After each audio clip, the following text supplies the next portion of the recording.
पवार साहेब मार्गदर्शन करत आहेत.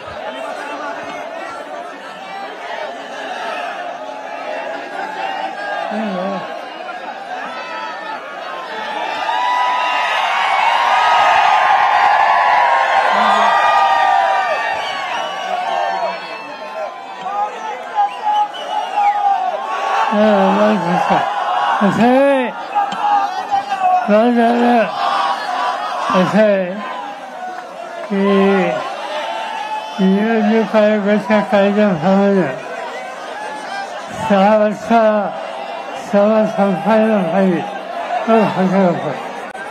6 वाजता आपल्याला ही सभा संपायला लागेल आणि म्हणून आता घोषणा नको, बाकी चर्चा नको. आज महाराष्ट्राच्या विधानसभेच्या निवडणुकीच्या निमित्तानं हजारोच्या संख्येनं आपण सगळे या ठिकाणी एकत्रित आलो. 1 वर्षाच्या आसपास लोकसभेची निवडणूक आपण या ठिकाणी केली आणि या जागेवर लोकसभेच्या निवडणुकीची शेवटची जाहीर सभा तुम्हा सगळ्यांच्या उपस्थितीत आपण आयोजित केली होती. लोकसभा त्याचा झालेला निकाल हा देशाला महाराष्ट्रामध्ये काय ठीक आहे हे दाखवण्याचं काम त्या निवडणुकीच्या मध्ये झालं. नरेंद्र मोदी देशाचे प्रधानमंत्री, त्यांची काय इच्छा होती मला माहिती नाही, परंतु या लोकसभेमध्ये 400 खासदार निवडून द्यावे ही भूमिका ते ठिकठिकाणी मांडत होते. देशाचा कारभार करायचा असेल, मंत्रिमंडळाचं कामकाज करायचं असेल, लोकसभा चालवायची असेल, 400 खासदारांची आवश्यकता पडत नाही. आणि 300 खासदार असते तरी आपण देशाचा कारभार करू इच्छितो. पण डॉक्टर बाबासाहेब आंबेडकर यांनी जी घटना आपल्याला दिली त्या घटनेमध्ये काही बदल करायचा असेल तर अधिक खासदारांची आवश्यकता असते. याचा अर्थ स्वच्छ आहे की नरेंद्र मोदींना बाबासाहेब आंबेडकरांनी जी घटना दिली त्याच्यामध्ये काही सुधार करण्याचा विचार असावा आणि ते होणं या देशाच्या प्रत्येक नागरिकाच्या दृष्टीनं अतिशय घातक होतं. ही जी घटना आहे ही एक वेगळी घटना आहे. या देशात रोजगार हमीच्या कामावर जाणारा मजूर त्याला 1 वर्ष आहे आणि टाटा बिर्लांच्या घरात सापडी त्यालाही 1 वर्ष आहे. असं सूत्र बाबासाहेब आंबेडकरांनी या देशाच्या घटनेत घातलं आणि ही जी तुमच्या हिताची दफन करणारी संविधान आहे तिच्यावर जर धक्का झाला तर तुम्हा सगळ्यांचे आमचे मूलभूत अधिकार हे उद्ध्वस्त होतील. आणि म्हणून आपण निकाल घेतला. सगळे विरोधी पक्षाचे लोक एकत्र केले. महाराष्ट्राच्या देशाच्या कानाकोपऱ्यामध्ये मी स्वतः असेल, सोनिया गांधी असतील, राहुल गांधी असतील, पश्चिम बंगालच्या मुख्यमंत्री त्या ठिकाणी असतील, शेजारच्या राज्याचे कर्नाटकचे मुख्यमंत्री, केरळचे मुख्यमंत्री, तामिळनाडूचे मुख्यमंत्री आम्ही सगळे एकत्र झालो आणि लोकांना एकत्र करून हा जो प्रयत्न होता मोदी साहेबांचा 2 सभासद घेऊन घटनेमध्ये काही दुरुस्ती करायची. पण तुम्ही लोकांनी मागच्या निवडणुकीमध्ये फार मोठ्या मताने आम्हाला शक्ती दिली. बारामतीला कमाल केली. बारामतीमध्ये कालच्या लोकसभेच्या निवडणुकीला आपण सुप्रियाताईंना मोठ्या मताने विजयी केलं आणि महाराष्ट्रामध्ये एकंदर 48 खासदार आहेत, त्यापैकी 30 खासदार तुम्ही लोकांनी आमचे निवडले आणि मोदींना आवड घालण्याच्यासाठी तुम्ही लोकांनी सुरुवात केली. उद्या निवडणूक होणार आहे 20 तारखेला आणि ती निवडणूक महाराष्ट्राच्या निवडणुकीमध्ये अनेक गोष्टीच्या उद्देशी आपल्याला काळजी घ्यावी लागेल. आपण बघतो ज्यांच्या हातात सत्ता आहे ते या नशा मार्गाने लहान असताना लोकांना अभ्यास करण्याचा प्रयत्न करतात. त्यांनी एक कार्यक्रम जाहीर केला, लाडकी बहीण लाडकी बहिणीचा सन्मान करत असेल तर माझी काही तक्रार नाही. बहिणीला महत्त्व देत असेल माझी अजिबात त्याला विरोध नाही. जरूर तुम्ही सन्मान करा, पण एका बाजूला लाडकी बहीण म्हणायचं, दुसऱ्या बाजूने आज बहिणीची अवस्था काय? आज ज्यांच्या हातात सरकार आहे त्यांच्या कालखंडामध्ये 2 वर्षामध्ये महिलांच्यावर अत्याचार किती झाले याची आकडेवारी तुम्हाला ठाऊक आहे. पोलीस स्टेशनला ज्या नोंदी केल्यात महिलांच्यावरच्या अत्याचाराच्या त्या आपल्या राज्यामध्ये 67,381. विचार करा, 67,000 भगिनींच्यावर अत्याचार केले जातात. लाडकी बहीण म्हणायचं आणि दुसऱ्या बाजूने ही स्थिती काय याचा अर्थ आहे? दुसरी एक गोष्ट महत्त्वाची, महाराष्ट्रामध्ये मुली या कुठे गेल्याचा पत्ता लागत नाही, त्या बेभत्स आहेत आणि त्याची संख्या किती आहे? 64,000 मुली महाराष्ट्रामध्ये आज बेभत्स आहेत. जे म्हणतात लाडकी बहीण त्यांना या 64,000 महिला कुठे गेल्या? त्यांचं काय रक्षण केलं? त्यांच्यासाठी कोणती पावलं टाकली? या सगळ्या गोष्टी सांगाव्या लागतील, पण ती सांगण्याची धमक त्यांच्यामध्ये नाही आणि त्याचा परिणाम आज या भगिनीची अवस्था गंभीर आहे. दुसरा एक वर्ग आहे बारामती आजूबाजूचा भाग हा शेती करणाऱ्या लोकांचा भाग आहे. इथं कारखानदारी आहे, ऊसाचं पीक आहे, फळबाग आहे, द्राक्ष आहेत, अनेक प्रकारची पिकं आज आपण घेतो. शेतकरी हा महत्त्वाचा घटक आहे. पण हे सगळं खरं असतं तर शेतकऱ्यांची परिस्थिती आज महाराष्ट्रात काय आहे? आज ज्यांच्या हातात सत्ता आहे महाराष्ट्रात, या भ्रष्ट सरकारच्या काळामध्ये शेतकऱ्यांनी आत्महत्या केल्या. किती आत्महत्या केल्या? प्रत्येक आत्महत्येची नोंद पोलीस स्टेशनला असते आणि महाराष्ट्रामध्ये 20,000च्या पेक्षा अधिक शेतकऱ्यांनी आत्महत्या केली. सर्व राज्यामध्ये काय गुन्हा होता त्यांचा? कशासाठी आत्महत्या केली? कारण दुसरं काही नाही, शेतीमालाची किंमत मिळत नाही, कर्जबाजारीपणा हे दुखलं. ठिकठिकाणी या गोष्टी ऐकायला मिळतात. विशेषतः विदर्भामध्ये या आत्महत्येचं प्रमाण हे अधिक होतं. मला आठवतंय शेती खात्याचं काम मी बघत होतो आणि एक दिवशी माझ्याकडे माहिती आली, यवतमाळ जिल्ह्यामध्ये शेतकऱ्यांनी आत्महत्या केली. मी स्वतः गेलो तिथं, त्या शेतकऱ्याच्या घरी गेलो, त्याच्याकडे चौकशी केली. काय घडलं? त्याची पत्नी होती, एका मुलीचं लग्न झालं होतं, अनेक 10वी शिकणारा मुलगा होता, हा त्याचा प्रपंच.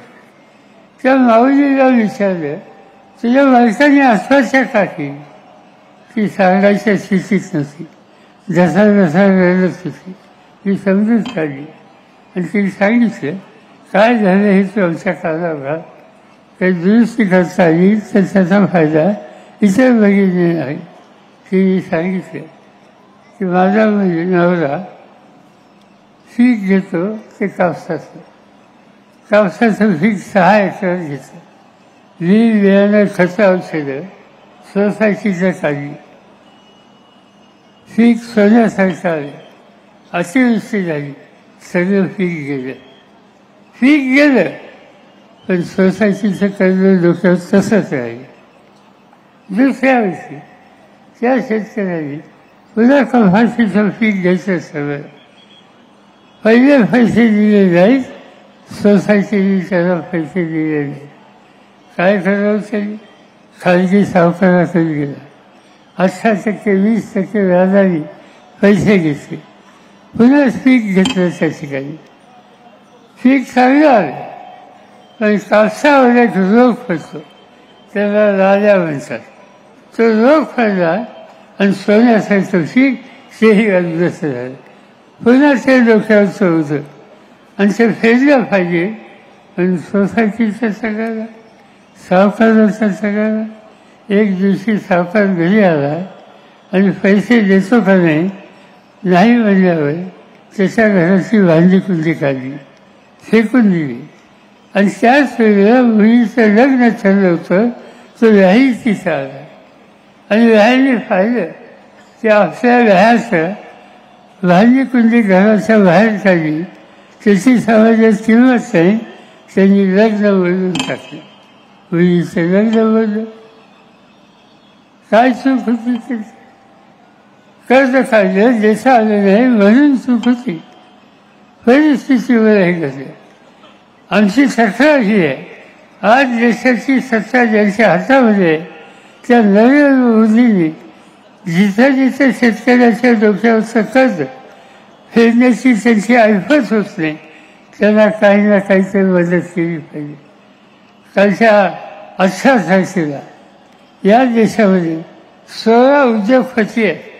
त्या 16 उद्योगपतींचं 18,000 कोटीचं कर्ज केंद्र सरकारने माफ केलं. 16 लोकांचं 18,000 कोटीचं कर्ज माफ होतं आणि शेतकऱ्याचं 2,000 रुपयाचं कर्ज माफ होऊ शकत नाही. त्याच्या घराची भाजी कुंडी बाहेर काढली जातं. हे सरकार कुणाचं सरकार आहे? कुणाला मदत करतं? आज ही अवस्था या राज्याच्या शेतकऱ्यांची. आणि शेतीमालाला किंमत द्यायची नाही. त्यांनी शिकवलेलं जगाच्या बाजारात पाठा निघाला, त्याच्या बंधन आणायचं, त्याच्या साखरेला किंमत द्यायची नाही. या सगळ्या गोष्टीचा परिणाम हिंदुस्थानाची शेती अर्थव्यवस्था आज संकटामध्ये गेली. आणि म्हणतो शेतकऱ्यांच्याकडे दुर्लक्ष करतो. त्याला उद्याच्या 20 तारखेला मत मागायचा अधिकार नाही, हा निकाल तुम्ही घेतला पाहिजे आणि त्यासाठी ही निवडणूक करतो. आज ठिकठिकाणी आपण शाळा कॉलेजेस काढली, बारामतीमध्ये विद्याप्रतिष्ठानसाठी संस्था काढली, मुलींच्या शिक्षणाच्यासाठी मालेगाव कालीवर आपण शारदा निकेतन काढलं. सगळ्या महाराष्ट्रामध्ये अनेक संस्था काढल्या, कारण मुलं शिकली पाहिजे. महाराष्ट्रामध्ये मुलं शिकली, चांगली गोष्ट आहे, शिकतात. पण एक गोष्ट नंतर लक्षात यायला लागली, मुलं शिकली पण नोकरीचा पत्ता नाही. ठिकठिकाणी अर्ज करतात. मी बारामतीला आलो तर सकाळी कमीत कमी 200-300 मुलं मला भेटायला येतात. त्यांच्या हातात अर्ज असतो आणि अर्ज काय असं असतं, मी पदवीधर आहे, मला कुठेही नोकरी द्या. आज नोकऱ्या मिळत नाही सगळं. आणि सतत वर्षानुवर्ष महिने नोकरी मिळाली नाही तर या तरुणाच्यामध्ये एक प्रकारची निराश यायची. आणि मी सांगू इच्छितो, निराश तरुण हा आज शांत आहे. उद्या त्याच्या निराशेचं उत्तर हे सरकारने दिलं नाही तर उद्या कोणत्याही लोकांची भूमिका हा निराश तरुण घेतल्याशिवाय राहणार नाही, याच्याबद्दल माझ्या मनामध्ये शंका नाही. आणि तरुणांची ही अवस्था, शेतकऱ्यांची ही अवस्था, महिलांची ही अवस्था कुणासाठी राज्य चाललेली. आणि दुसऱ्या बाजूने महाराष्ट्रामध्ये आम्ही लोकांनी तुमच्या मदतीनं कारखान्याची उभी केली. एकेकाळी पिंपरी चिंचवडला कारखाने होते. चव्हाण साहेब मुख्यमंत्री होते, यशवंतरावजी.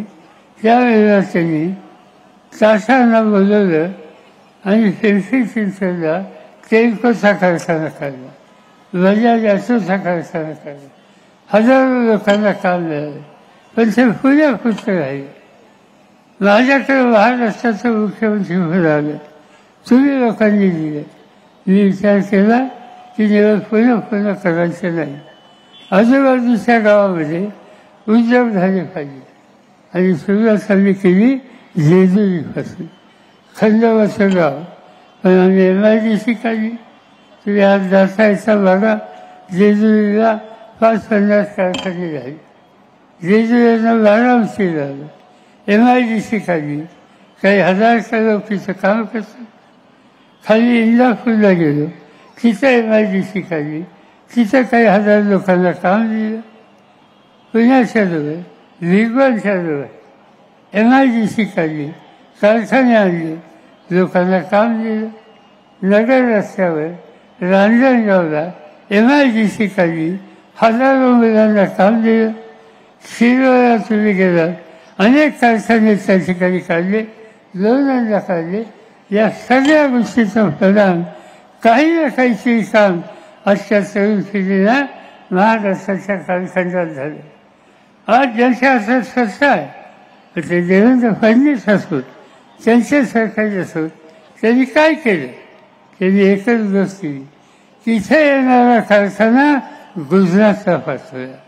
आपल्याला ठाऊक आहे, टाटा कंपनी एअरबस नावाची विमान बनवायचा निकाल त्यांनी महाराष्ट्रात घेतला होता. मला माहिती नाही कुणी त्यांनी सांगायचं. आम्ही त्यांच्यासाठी नागपूरला जागा देत होतो. पण एक दिवशी आमच्या लक्षात आलं की हा कारखाना गुजरातला गेला. वेदांता, फॉक्सकॉन नावाची एक कंपनी, 10,000 मुलांना काम द्यायची ताकद होती. त्यांनी महाराष्ट्रात कारखाना लावायचं ठरवलं. त्याला कुणी सांगितलं माहिती नाही. एक दिवशी आपलं गबाळ घेतलं आणि गुजरातला गेली. का महाराष्ट्राची हवा वाईट आहे? महाराष्ट्रात कारखाना काढल्याला काही त्रास आहे? पण सरकारचं धोरण महाराष्ट्राकडे बघायचं नाही, इतर राज्याच्याकडे बघायचं नाही, बघायचं ते फक्त गुजरातच्याकडे. टाटा एअरबस त्यांची कंपनी 21,935 एवढी गुंतवणूक त्याच्यामध्ये होती. तो कारखाना बाहेर गेला. म्हणजे महाराष्ट्रात काहीच करायचं नाही. आणि प्रधानमंत्री नरेंद्र मोदी हे गुजरातचे नाही आहेत, हे देशाचे आहेत. ते देशाचे प्रधानमंत्री आहेत.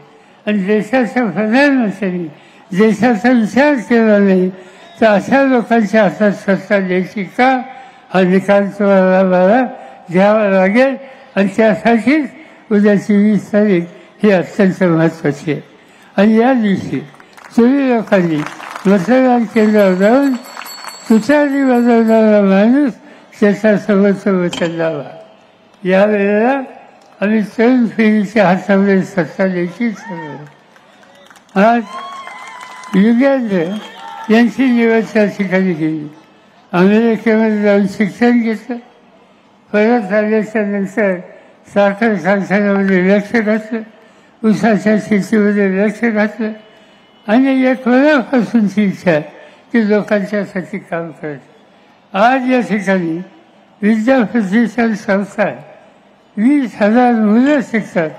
त्या संस्थेची अर्थकारणाची सगळी जबाबदारी युगेंद्र कराल आणि ते उत्तम त्या ठिकाणी करतात. आणि म्हणून तुमच्या प्रश्नाची सोडवणूक करण्याची धमक आणि ताकद ज्याच्या हातात आहे त्याला उद्या महाराष्ट्राच्या विधानसभेमध्ये बारामतीचा प्रतिनिधी म्हणून महत्वाचं हा निकाल असतात. काही लोक सांगतात की मी काय करू, असं मी काय करू, त्याची गणतीची गोष्ट. 1967 साली तुमच्या वडीलधाऱ्यांनी मला आमदार केलं. 20 वर्ष मी आमदार, मंत्री, मुख्यमंत्री या पदावर होतो. नंतर मला ठरवावं लागेल नवी पिढी आली पाहिजे. अजितदादांना म्हणजे तुम्ही बघा, 20-25 वर्ष त्यांनी बघितलं. पक्षाने त्यांना संधी दिली. 1दा 2दा 3दा उपमुख्यमंत्री बनवलं. तुमचं काम करण्याचा अधिकार दिला. त्यांनी काम केलं. माझी काय तक्रार नाही. आता पुढं काय करायचं? पुढं माझी पिढी, माझ्यानंतर आजीची पिढी आणि त्यानंतरची नवी पिढी युगेंद्रची पिढी. ते युगेंद्रच्या पिढीच्या हातामध्ये अधिकार दिला. बारामतीचं समाजकारण करण्याचा, इथं अर्थकारण सुधारण्याचं, तरुण पिढीचे दिवस चांगले नसतं हे काम करायला कुणी ना कुणीतरी असण्याची गरज आहे. आणि जो विचारवंत आहे, उच्च शिक्षित आहे, स्वच्छ चारित्र्याचा आहे, अशाच्या हातामध्ये या नेतृत्वाची जबाबदारी द्यायला हवी. हे सूचना मी आणि आमच्या सगळ्या सहकारी मित्रांनी केली. मी तुम्हाला खात्री देऊ इच्छितो, हे काम यांच्या हातामध्ये सोपा. गेले काही महिने या तालुक्यातलं गाव त्यांनी फिरून लोकांशी संपर्क केला, सुचवा ठेवला. त्यांचा प्रयत्न आहे की प्रश्न समजून घ्यायचे, काय करायची आवश्यकता याची माहिती घेतली. एखाद्या गोष्टीचं आपल्याला ज्ञान कमी असेल तर आपल्यापेक्षा वेगळी असेल, साधा असेल, त्याच्याशी सुसंवाद साधणं, माहिती घेणं, ज्ञान संपादन करणं, या पद्धतीनं काम करण्याची त्यांची पद्धत ही बारामतीच्या दृष्टीनं आपली उपयुक्त होईल. आणि म्हणून बारामतीचा नावलौकिक हा देशामध्ये, आज देशाच्या कानाकोपऱ्यात कुठेही जा, बारामतीचं नाव काढलं की ते नाव घेतात. कोणाचं नाव घेतात? देशाच्या कानाकोपऱ्यात कुठेही. आता ही पद्धत पुढे चालू ठेवायची नाही. ही परंपरा पुन्हा चालू ठेवायची असेल तर यासाठी पुढची पिढी, कर्तव्य पिढी, ज्ञानी पिढी तिची आज महाराष्ट्राला, बारामतीला आवश्यकता आहे. आणि त्याच्याच हेतूनं युगेंद्रची उमेदवारी तुला सगळ्यांच्या समोर दिली. मला आग्रह तुला सगळ्यांना आहे की मताचा विक्रम करा, मोठ्या मतांनी त्यांना विजयी करा. मी तुम्हाला शब्द देतो की बारामतीचा चेहरा बदलण्यासाठी आम्ही लोकांनी गेले 5-50 वर्ष काम केलं. त्याहीपेक्षा अधिक जोराने काम करण्याची हिंमत, कष्ट करण्याची तयारी युगेंद्रमध्ये आहे. त्याला विजयी करा हे या ठिकाणी सांगतो. माझे 2 शब्द संपतो.